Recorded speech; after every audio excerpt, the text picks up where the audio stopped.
nós pensamos em mito e falamos a respeito do mito, né? O mito ele é uma narrativa.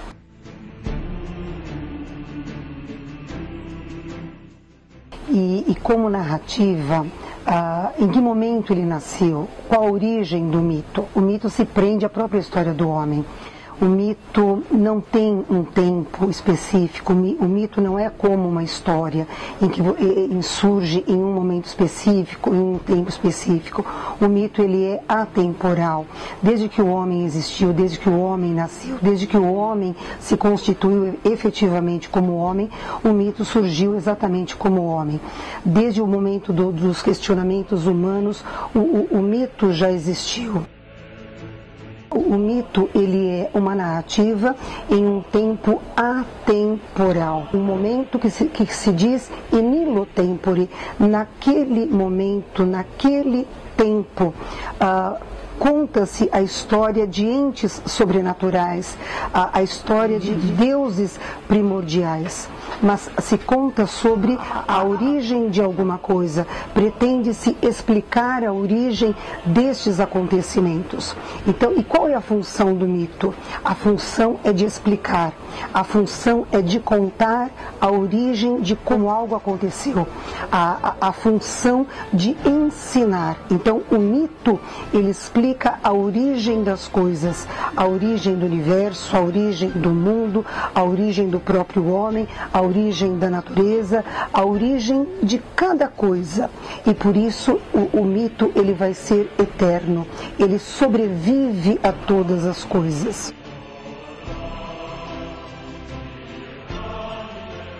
É um pouco difícil dizer que mitologia e literatura não estejam juntas. A literatura sempre relê de alguma forma os pontos de vista mitológicos que existem desde antes do ser humano ser entendido como ser humano.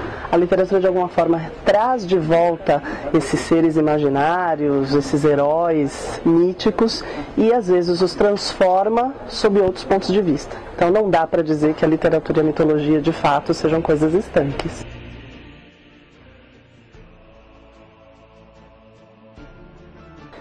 O mito está sempre presente na nossa realidade. Pode-se dizer de alguma forma que a realidade humana não existiria se não houvesse a noção de que a mitologia existiu, portanto ela continua sendo estudada. Se ela é estudada no passado e se ela é estudada no presente, é meio redundante dizer que no futuro os mitos vão continuar sendo retomados.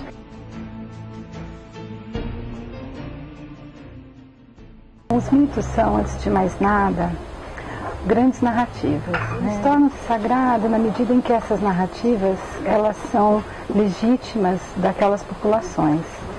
E o sagrado se imprime na medida em que essas grandes narrativas legitimam os povos e são capazes de dar unidade para essas comunidades.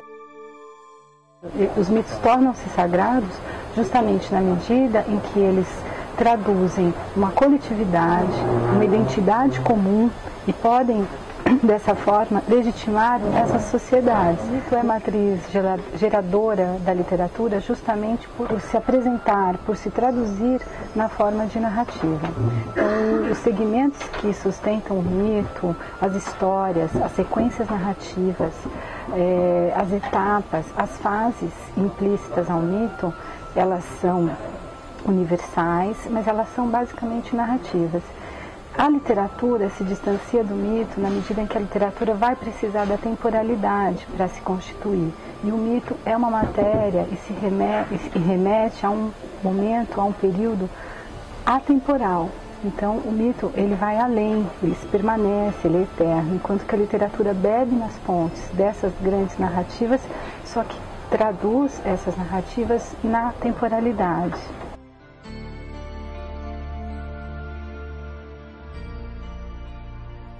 Realmente no mundo contemporâneo, na atualidade, os mitos eles permanecem ainda resgatando um certo sentido narrativo, resgatando identidades. Conhecer essas narrativas, conhecer esses mitos muitas vezes é importante para que um determinado grupo social continue, se preserve, leve adiante as suas tradições e a unidade desse grupo. Porém, não há dúvida de que a prática, né, do ritual e que seria a maneira de reviver as narrativas míticas na prática ritualística, isso precisa, para ser legítimo, estar intermediado pelo elemento da fé. A gente não pode, a gente nem sempre vai perceber isso na contemporaneidade. Então o que você vê é uma aproximação dos mitos, uma aproximação dessas narrativas pelo viés do estudo, pelo viés da erudição, pelo viés do intelectualismo. E esse mito não é mais simplesmente uma narrativa que consegue congregar as pessoas em torno de um ideal comum e muitas vezes não está mais intermediado pelas questões da fé.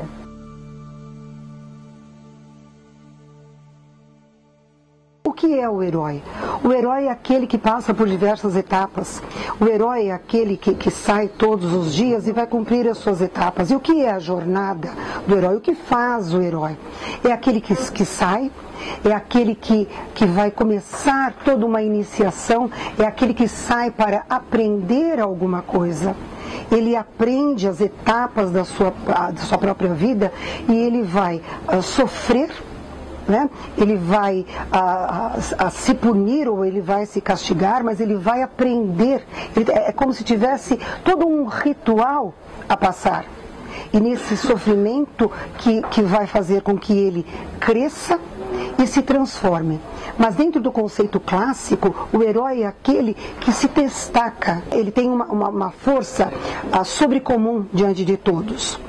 Mas ao mesmo tempo em que ele se destaca, que ele tem aquela força sobrecomum, ele vai passar por provas. Eis os 12 trabalhos de Hércules, não é? Os trabalhos hercúleos. E ele vai sofrer por todas essas provas, até ele atingir o ápice, e depois ele vai ganhar a própria imortalidade. Mas por que não dizer que todos nós somos heróis da vida? Saímos de nossas casas, passamos, atravessamos todo o nosso dia, e voltar para casa sempre faz com que nós sejamos diferentes, porque voltar para casa sempre é o melhor. Da mesma forma, Ulisses, ele saiu da sua casa, deixou sua esposa, deixou seu filho pequeno, e ao retornar para casa, ele se torna um homem diferente. Ele passou por diversas etapas, por diversas dificuldades. Ele se transformou, ele foi o herói. E ele voltou para casa, voltou para sua terra natal, e ele diz: aqui está o meu vinho, aqui está o meu queijo, aqui está o meu pão. E ele, por todas as suas dificuldades, ele se consagra o herói. E retrata-se também o mito do eterno retorno, porque ele percebe o quão é maravilhoso estar em casa, mas ele retorna diferente, e ele retorna crescido, ele retorna amadurecido, ele retorna sentindo que a melhor coisa é a sua casa, é o seu reino, é o seu amor.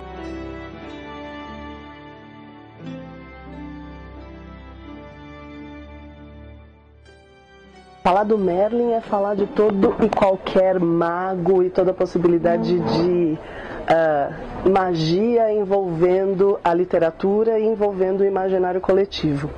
Se nós pensarmos, por exemplo, na saga do Rei Arthur, se nós pensarmos de uma maneira mais contemporânea em Harry Potter, por exemplo, a ideia do Merlin está sempre presente como um grande sábio, como um mentor, como aquele que guia os pensamentos e os passos desses heróis, que tem sempre uma grande questão a ser resolvida.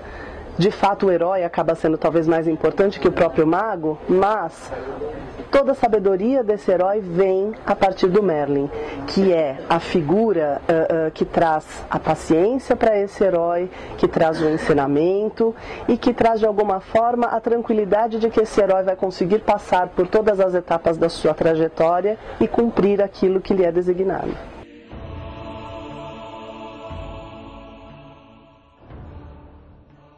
A criação do teatro grego tem uma relação intrínseca com o mito, né?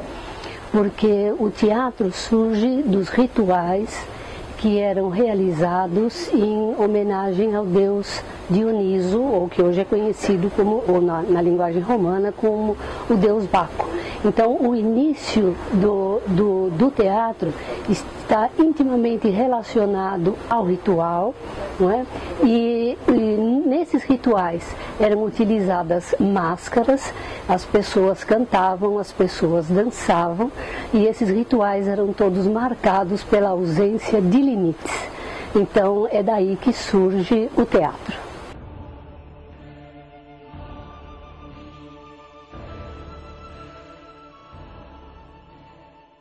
O teatro ocidental é marcado por uma influência muito grande dos mitos, desde o teatro antigo até o teatro contemporâneo.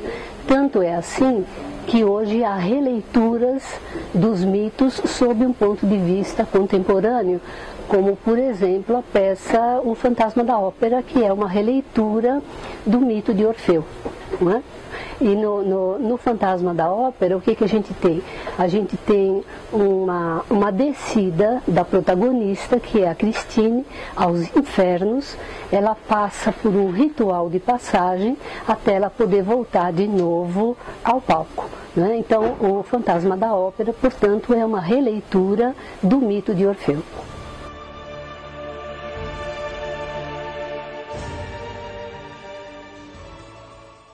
Dentro de toda a história do cinema, o próprio cinema acabou se mitificando. A primeira projeção dos irmãos Lumière já se tornou um mito para a gente. Como Méliès, por exemplo, se tornou um mito do cinema, que foi resgatado há pouco tempo com o Cabret.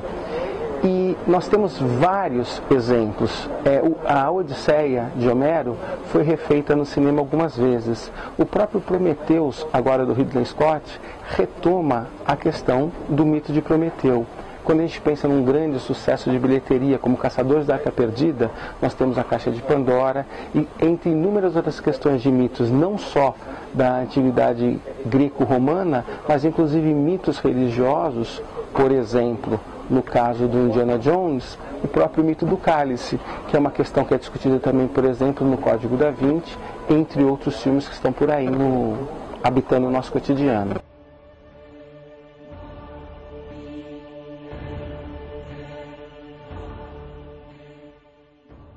Eu vejo de duas maneiras. A gente pode ter uma perpetuação desses mitos da antiguidade no cinema, tanto quando o cinema ele reatualiza histórias e filma histórias baseadas em textos clássicos da mitologia. Dessa maneira a gente tem uma atualização, porque cada vez mais novas gerações podem observar o que são esses mitos fundadores aí da tradição ocidental. É um acompanhamento muitas vezes para que as pessoas possam se interessar pela mitologia, por leituras. Então o cinema ele pode ser um primeiro caminho para esse tipo de contato com esses textos, e de uma outra maneira também por meio da intertextualidade, quando o cinema ele cria histórias que de alguma maneira são baseadas, se relacionam com mitos clássicos fundadores dessa tradição.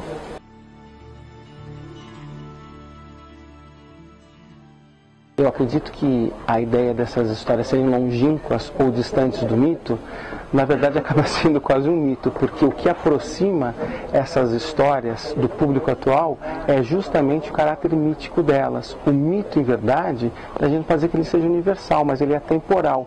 Então o resgate de algumas personagens, o resgate de algumas histórias é que aproxima do cotidiano de cada uma dessas pessoas, fazendo com que elas encontrem relações diretas, muitas vezes com a vida, e quando são mitos mais sobrenaturais nesse sentido, a gente não pode dizer que elas estão próximas da vida das pessoas, mas muitas vezes próximas dos desejos, das ambições, dos sonhos de todas essas pessoas.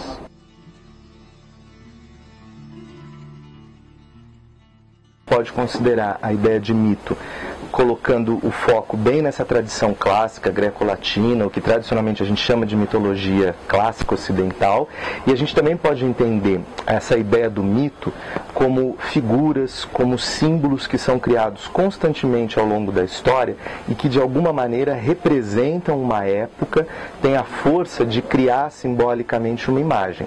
Então, nesse sentido, o cinema ele faz uma perpetuação dos mitos nesses dois caminhos. Ou quando ele reatualiza os mitos tradicionais, ou quando, por uma outra via, ele cria novos mitos, com os atores, com os diretores, no sentido de que essas pessoas envolvidas nessas indústrias, por conta da sua imagem, eles criam mitos atuais no sentido de que eles passam a ser imagens que simbolizam contemporaneamente determinados ideais que as pessoas tenham. O ideal de beleza, o ideal de cultura, ideais de comportamento. Então o cinema ele tem esse valor porque ele pode criar constantemente ao longo da história novas imagens que são assumidas então como universais por quem assiste os filmes, enfim.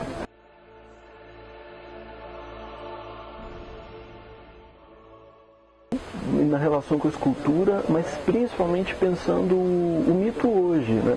Porque na maior parte das vezes o senso comum acaba pensando que mito está restrito a uma determinada época, né? Principalmente quando a gente pensa em Grécia Antiga ou Roma, e na verdade o mito está presente hoje. Então o texto em si acabou analisando uma obra do Brecheret, né? Aqui em São Paulo, e pensando algumas conexões do próprio ponto de vista ideológico. Como é que essa obra, como é que aquela escultura, ela também pode ser vista como alguma coisa que carrega um pensamento mitológico também, carrega todo um ideal histórico, um ideal de progresso e coisas do tipo. Mas é claro que quando a gente está pensando nessa relação mitologia e escultura, o campo é muito vasto, né?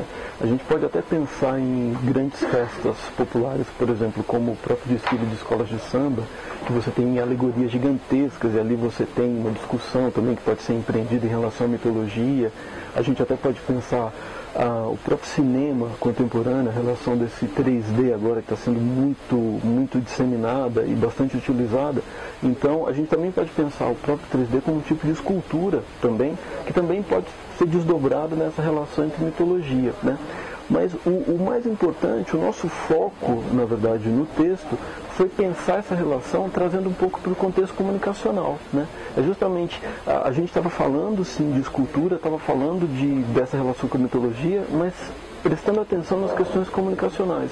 Como é que essa escultura, né, vamos chamar, essa forma de expressão que está presente há muito tempo na humanidade, e hoje ela continua presente, né, se desdobrando, como eu disse, em diversos aspectos, pode ser o 3D do cinema e tal, como é que ela tem um aspecto comunicativo, né? Então o foco foi justamente esse, explorar bem essas relações.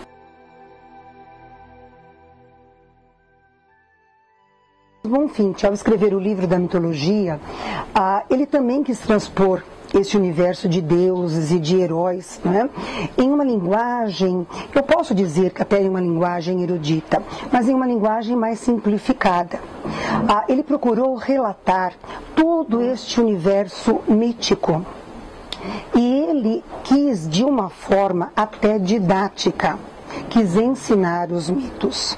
Ele quis transpor todo esse universo. E ele se inspirou muito nas Metamorfoses de Ovídio. E neste livro, de uma forma muito exemplar, ele trouxe-nos muito didaticamente todos estes mitos. Mas nós não podemos dizer apenas didaticamente, porque ele conseguiu, ao transpor, ele conseguiu exemplificar por meio de outros autores. Então nós podemos dizer que Bonfim, ele é um grande pesquisador. E vale conferir por meio da obra esse grande pesquisador, porque ele é um livro que ilustra muito bem os mitos e ele transpõe de uma forma acadêmica, né, todas essas ilustrações e estes mitos da antiguidade.